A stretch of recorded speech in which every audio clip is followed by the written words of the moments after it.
ಎಲ್ಲರಿಗೂ ನಮಸ್ಕಾರ. ಇಂದು ನಾವು ನಿಮಗೆ ಯಂತ್ರದ ಸಹಾಯದಿಂದ ಮಾಡುವಂತಹ ವಶೀಕರಣ ತಂತ್ರವನ್ನು ಹೇಳಿಕೊಡುತ್ತಿದ್ದೇವೆ. ಈ ಒಂದು ತಂತ್ರವನ್ನು ನೀವು ಮಾಡುವುದರಿಂದ ನೀವು ಇಷ್ಟಪಟ್ಟ ಸ್ತ್ರೀ ಅಥವಾ ಪುರುಷ ಅಥವಾ ಯಾರನ್ನ ಬೇಕಾದರೂ ಸಹ ನಿಮ್ಮ ಕೈವಶ ಮಾಡಿಕೊಳ್ಳಬಹುದು. ಈ ತಂತ್ರವನ್ನು ಮಾಡುವುದು ಹೇಗೆ ಎಂದು ತಿಳಿದುಕೊಳ್ಳುವ ಮೊದಲು ತಪ್ಪದೆ ನಮ್ಮ ಈ ವಿಡಿಯೋವನ್ನು ಲೈಕ್ ಮಾಡಿ ಹಾಗೂ ನೀವಿನ್ನೂ ನಮ್ಮ ಚಾನಲನ್ನು ಸಬ್ಸ್ಕ್ರೈಬ್ ಮಾಡಿಲ್ಲ ಅಂದರೆ ಈ ಕೂಡಲೇ ಸಬ್ಸ್ಕ್ರೈಬ್ ಬಟನ್ ಮೇಲೆ ಕ್ಲಿಕ್ ಮಾಡಿ ಮತ್ತು ಪಕ್ಕದಲ್ಲೇ ಬರೋ ಬೆಲ್ ಐಕಾನ್ ಮೇಲೆ ಕೂಡ ಕ್ಲಿಕ್ ಮಾಡಿ. ಹಾಗೂ ನಿಮ್ಮ ಜೀವನದಲ್ಲಿ ಇರುವಂತಹ ಎಲ್ಲ ಸಮಸ್ಯೆಗಳಿಗೂ ಸಹ ಸ್ಕ್ರೀನ್ ಮೇಲೆ ಡಿಸ್ಪ್ಲೇ ಆಗುತ್ತಿರುವ ನಮ್ಮ ಗುರೂಜಿ ನಂಬರ್ಗೆ ಕರೆ ಮಾಡಿ.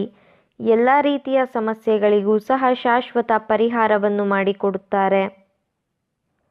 ಮೊದಲಿಗೆ ಈ ತಂತ್ರವನ್ನು ಮಾಡುವುದಕ್ಕೆ ಒಂದು ಬಿಳಿಯ ಕಾಗದ, ಬ್ಲ್ಯಾಕ್ ಮಾರ್ಕರ್ ಪೆನ್ ಬೇಕಾಗುತ್ತದೆ.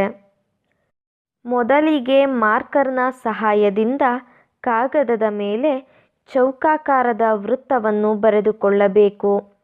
ನಂತರ ಆ ದೊಡ್ಡ ಚೌಕದ ಒಳಗಡೆ 9 ಪುಟ್ಟದಾದ ಚೌಕಗಳು ಬರುವಂತೆ ವಿಭಾಗಿಸಿಕೊಳ್ಳಬೇಕು. ಯಂತ್ರದ ಮೇಲ್ಭಾಗದಲ್ಲಿ 786 ಅಂತ ಸಂಖ್ಯೆಯನ್ನು ಬರೆದುಕೊಳ್ಳಬೇಕು. ಹಾಗೂ ಯಂತ್ರದ ಕೆಳಭಾಗದಲ್ಲಿ ನೀವು ಯಾರನ್ನು ನಿಮ್ಮ ಕೈವಶ ಮಾಡಿಕೊಳ್ಳಬೇಕು ಅಂತ ಇರ್ತೀರಾ ಅವರ ಹೆಸರನ್ನು ಬರೆಯಬೇಕು. ಉದಾಹರಣೆಗೆ ಉಮಾ ಅಂತ ಬರೆದುಕೊಳ್ಳಿ. ಅದರ ಜೊತೆಗೆ ಪ್ಲಸ್ ಚಿಹ್ನೆಯನ್ನು ಬಳಸಿ ನಿಮ್ಮ ಹೆಸರನ್ನು ಬರೆದುಕೊಳ್ಳಿ. ಉದಾಹರಣೆಗೆ ಸಂತೋಷ್ ಅಂತ ಬರೆದುಕೊಳ್ಳಿ. ನಂತರ ಯಂತ್ರದ ಮೊದಲನೆಯ ಸಾಲಿನ ಮೊದಲನೆಯ ಬಾಕ್ಸ್ನಲ್ಲಿ 2 ಅಂತ ಸಂಖ್ಯೆಯನ್ನು ಬರೆದುಕೊಳ್ಳಿ. ಎರಡನೆಯ ಬಾಕ್ಸ್ನಲ್ಲಿ ಅಂತ ಬರೆದುಕೊಳ್ಳಿ. ಮೂರನೆಯ ಬಾಕ್ಸ್ನಲ್ಲಿ 21 ಅಂತ ಬರೆದುಕೊಳ್ಳಿ. ಹಾಗೂ ಎರಡನೇ ಸಾಲಿನ ಮೊದಲನೆಯ ಬಾಕ್ಸ್ನಲ್ಲಿ ಅಂತ ಬರೆದುಕೊಳ್ಳಿ. ಎರಡನೆಯ ಬಾಕ್ಸ್ನಲ್ಲಿ 14 ಅಂತ ಬರೆದುಕೊಳ್ಳಿ. ಮೂರನೆಯ ಬಾಕ್ಸ್ನಲ್ಲಿ 9 ಅಂತ ಬರೆದುಕೊಳ್ಳಿ. ಹಾಗೂ ಮೂರನೇ ಸಾಲಿನ ಮೊದಲನೆಯ ಬಾಕ್ಸ್ನಲ್ಲಿ 3 ಅಂತ ಬರೆದುಕೊಳ್ಳಿ. ಎರಡನೆಯ ಬಾಕ್ಸ್ನಲ್ಲಿ 11 ಅಂತ ಬರೆದುಕೊಳ್ಳಿ. ಹಾಗೂ ಕೊನೆಯ ಬಾಕ್ಸ್ನಲ್ಲಿ 5 ಅಂತ ಬರೆದುಕೊಳ್ಳಿ.